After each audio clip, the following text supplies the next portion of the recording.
भगवते वासुदेवाय। श्रीमद् भगवत गीता 5वां अध्याय।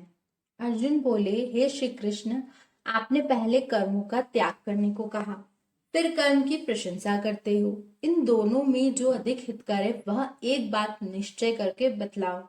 कृष्ण जी बोले, हे अर्जुन, कर्मों का त्याग और कर्मों का करना ये दोनों ही मोक्ष प्राप्त करा देने वाला है, परंतु इन दोनों में कर्म त्याग से कर्म योग हितकर है। जो किसी से द्वेष नहीं रखता और न किसी पदार्थ की इच्छा ही करता है, वही नित्य सन्यासी है। सन्यास और योग को मूर्ख लोग ही अलग अलग कहते हैं। जो इन दोनों में से एक में भी अच्छी तरह स्थित होता है, उसको दोनों का फल प्राप्त होता है। ज्ञान योगियों को जो स्थान मिलता है, वही स्थान कर्म योगियों को भी प्राप्त होता है। कर्म योग के बिना सन्यास का प्राप्त होना दुष्कर है। कर्म करने वाले मुनिजनों को ब्रह्म प्राप्त होने में विलंब नहीं लगता। कर्म योगी युक्त शुद्ध अंतःकरण वाला, मन तथा इंद्रियों को जीतने वाला, कर्म करता हुआ भी कर्म फल में लिप्त नहीं होता।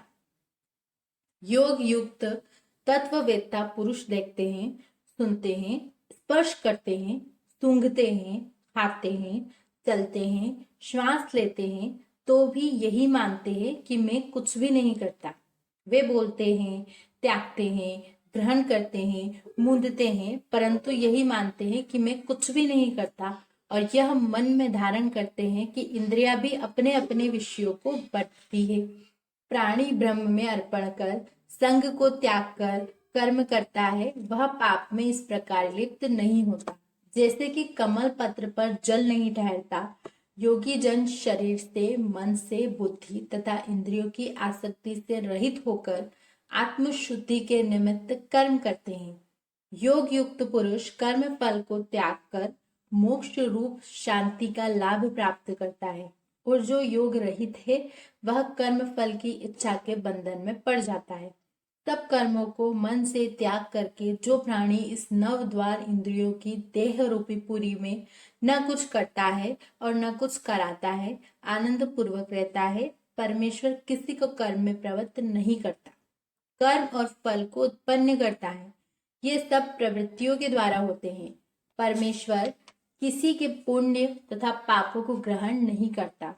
ज्ञान जो अज्ञान से आच्छादित है, उससे जीव मोह को प्राप्त होते हैं, परंतु आत्मज्ञान के द्वारा जिनका अज्ञान नष्ट हो गया है, उसका वह आत्मज्ञान परमेश्वर के रूप को ऐसा प्रकाशित करता है जिस प्रकार सूर्य संपूर्ण संसार को प्रकाशित कर देता है। उसी परमात्मा में जिन मनुष्यों की बुद्धि स्थिर है और उसी में मन को लगाए रहते हैं, और जो सदा उसी के चिंतन में लगे रहते हैं, तथा ज्ञान द्वारा जिनके सब पाप नष्ट हो गए हैं, वे इस संसार में पुनः जन्म नहीं लेते, क्योंकि ब्रह्म निर्दोष और सर्वत्र समान है, इसलिए वे ब्रह्म को प्राप्त हो जाते हैं। जो प्रिय पदार्थ को पाकर प्रसन्न और अप्रिय पदार्थ को पाकर खिन्न नहीं होते हैं, ऐसे स्थिर बुद्धि वाले मोह रहित ब्रह्मवेत्ता को ब्रह्म में स्थिर जानो। जो बाहरी पदार्थों में चित्त को आसक्त नहीं होने देता, वही आत्म सुख का अनुभव करता है। इंद्रियों के स्पर्श से जो भोग किए जाते हैं, वे वस्तुतः दुखदायी होते हैं। उनका आदि भी है और अंत भी है। ज्ञानी लोग ऐसे भोगों में रत नहीं होते।